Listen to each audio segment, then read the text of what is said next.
One day, Kaieru, the banshee, said on the TV that her ship had been discovered. Saw on the TV that her ship had been discovered, and it was surrounded by thousands of soldiers and crowds of people, all straining to catch a look.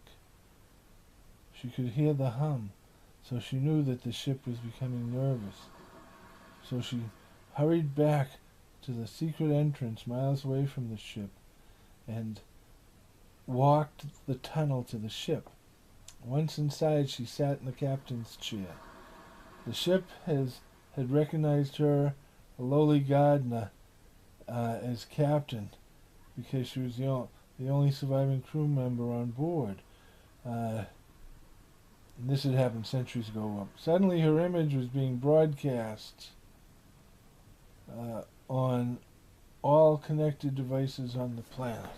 My name is Kieru, and it means girl from the stars in my language. I come from the Blue Star Nebula. Your yellow sun is poisonous to me. Therefore I, the banshee, as you call me, who screams you fear in the night, stand before you on this stage, your sunlight filtered out in my natural form. And yet I survive. And yes, I survive. I feed upon the newly dead in order to form a living skin, a protection from your sun's poisonous rays. My people, we do not eat meat. We eat plants. I do not kill. I simply use the bodies of people who have died. Like some crustaceans use the abandoned shells of other crustaceans as homes, as defenses. You have nothing to fear from me. I simply want to survive. I mean you no harm. On my Oops, that double jumped. On my home world, I was a poorly educated gardener. I cared for and talked to my plants. I have always felt like an outsider, even among my own kind. This arrow thing jumps on. Please don't approach the ship or hit it with a projectile of any kind, or attempt to tag it or bag it, because the ship will not react well, and I would not be able to stop it in time before millions of your people had been killed. So please stay back for your own protection. Stay back. Only the screen at the UN was live any longer. You, the world leaders, can talk to me in confidence. That was it. And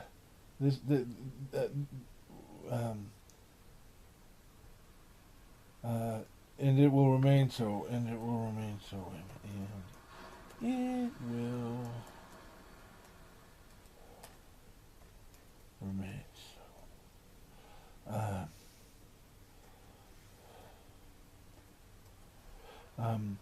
That was it. We all get all the world leaders gasped, panicked, and pondered. What should be done? Banshees are real. Wipe them all out. Why take chances? It's an invasion. A wave of fear swept the planet, and it bounced off the ship in the form of bullets, bombs, and tracking devices. Then the screams went out. Radiation! Radiation!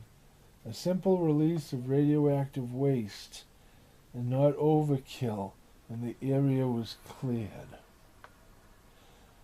I could have, should have, would have left this planet 58 years ago, but I lingered, she said to the government leaders at the UN. Now I shall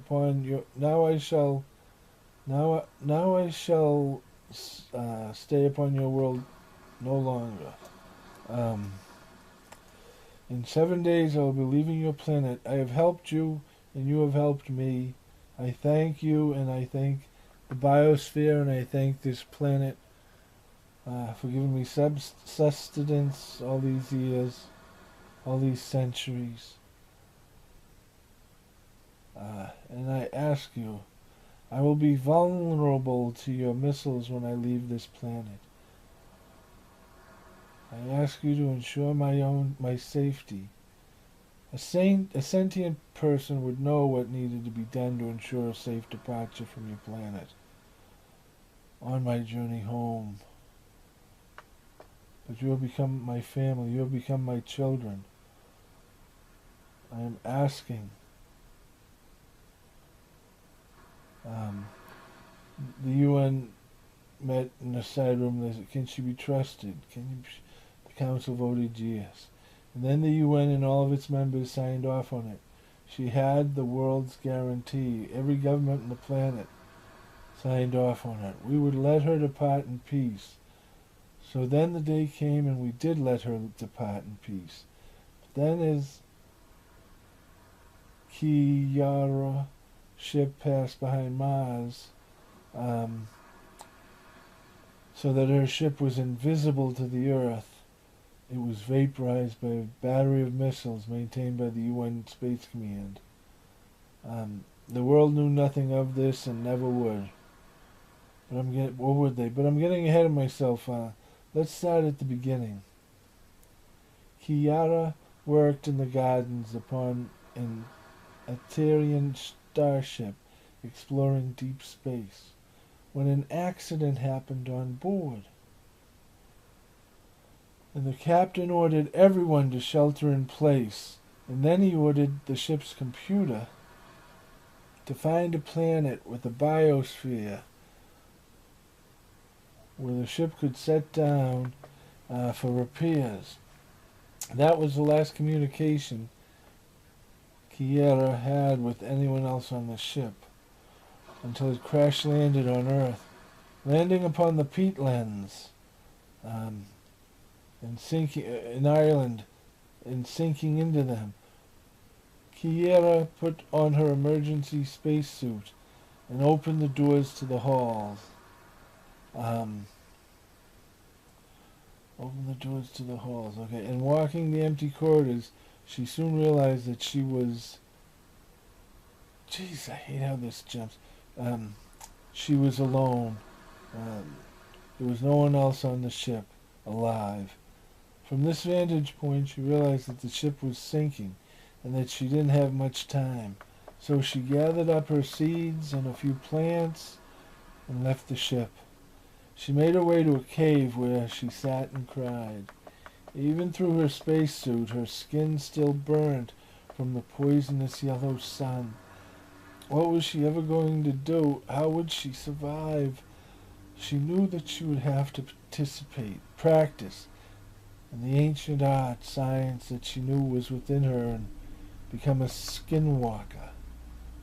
The practice of feeding upon a sentient being in order to grow living skin, becoming in appearance that being. Skinwalkers were outlawed on my planet long ago, and most no longer have the ability, which must be passed down from parent to child, but Kiara still had it. As a young woman, before she had stopped aging, her mother had showed her the forbidden ceremony, and they both had skinwalked. A rapturous year filled with slipping in and out of identity and feasting upon absorption and convergence of minds, bodies, identities. It was all a mystical year. And then she grew up and put all that behind her, pledging herself to the plant that we worship, the giver of life that stops the aging process and gives us eternal youth. And she thought she truly committed, that her skinwalking adventure, that would be it for the rest of her life, first and last time, done, over. But marooned here under the yellow sun, what choice did she have? She had to skinwalk. She had to kill. She had to skinwalk, but not to kill. She was an adult now, and she knew that she would never again be able to consume another sentient being. So she decided to only consume to only consume, where the hell is it? Okay, the bodies of the newly dead in order to walk upon the world. From time to time, when Kilara is feeding, she will be scared off, usually by a grave robber, who will be just as frightened as she is.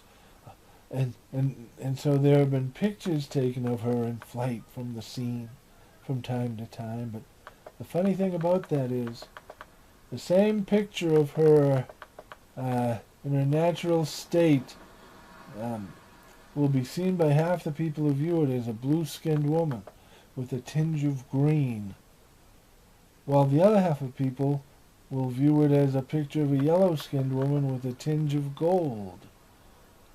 But once she does feed, as she does, she metamorphosizes into the likeness of the person she has ingested, with many of their fading memories and feelings still intact within her. And this living skin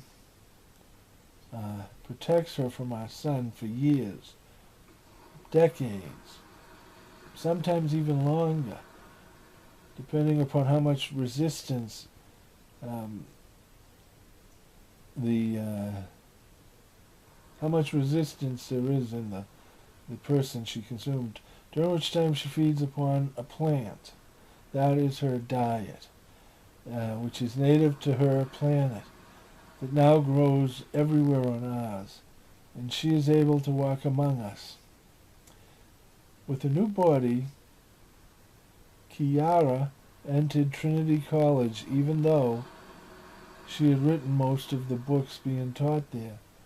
She decided to take a course on banshees, to learn what is taught about her in the larger culture. There she noticed one of the students, James Kabanga O'Brien, who spoke so vividly about banshees that she wanted to know more about this young man. He was a drama student, and he was writing a play about banshees. "Oh, could I write it? Could I read it?" she said. "Certainly," he said. So they shared a bottle of wine as he read his play to her aloud. And then after the second glass of wine, he woke up the next morning, having completely rewritten his play. He couldn't even remember doing it, but it was so good. It sung the cry of the banshee. Cry of the banshee. He called Kilara his muse and insisted that she star in his play. At first she refused, but then she reluctantly agreed. The school was soon abuzz about the discovery of a new Shakespeare. The fun, the camaraderie, treating life as a celebration. It was all so intoxicating. Then on the eve of the performance, she felt her stomach, and she knew something was wrong. So she began running. She had to make it back to the ship, to the life pod, but soon she could not make it one step further. So she crawled into the bushes on her hands and knees and gave birth to a son. And then as she bundled up her child in her own blouse and prepared to stand up and to continue on to her ship, she froze. The whole process, it was triggering a shedding of her skin. She quickly placed the baby down as she began to shed her skin. "So I walked out of my house to see what all the noise was about," said Harry to Officer Ben Levitt. "And so here was a newborn baby on the ground, and her mother, who was in all body paint, out cold, half in the bushes, half out. It's a good thing she put the baby down before she passed out. But I didn't have any time to worry about her. There was a baby I had to think about. So I brought the baby into our house, and when I came back for the mother, she was gone, vanished." "Well, Harry," said Officer Ben Levitt, "we'll take it from here." "Oh, no, no," said Harry. "My wife, Delina, and I will take her." His wife hadn't left the house in years. The officer and Harry both tried to ignore the curtain in the window fluttering. "All right, then," said Officer Ben-Levitt. "I will just file the report, but Doc Williams will still have to check her out first." "Okay," said Harry. "I'll go with you." And listening from the shadows, Kiara thought, "What am I going to do? What am I going to do?" As Harry and Ben drove off, Kiara sensed Harry's wife, Delana, behind her. "It's all right, dear. They're gone," she said. "Safe to come out now." So Kiara emerged from the bushes, and upon seeing Kiara and realizing instantly what she was, Delana clenched her chest and fell down dead. So Kiara dragged her into the bushes and fed. Hours later, Kiara emerged from the bush, looked at her hands and her clothes, and hurried back into the house. And 20 minutes later, she emerged from the house and flagged down. Where is it? She emerged from the house and flagged down a car and had them drive her to the hospital. They knew her. They were surprised to see her. Kiara felt no resistance from the host. So when she saw Harry, there was no scream of the banshee, only concern for the baby. Harry's lot... Wait a minute, I'll stop this and start it again.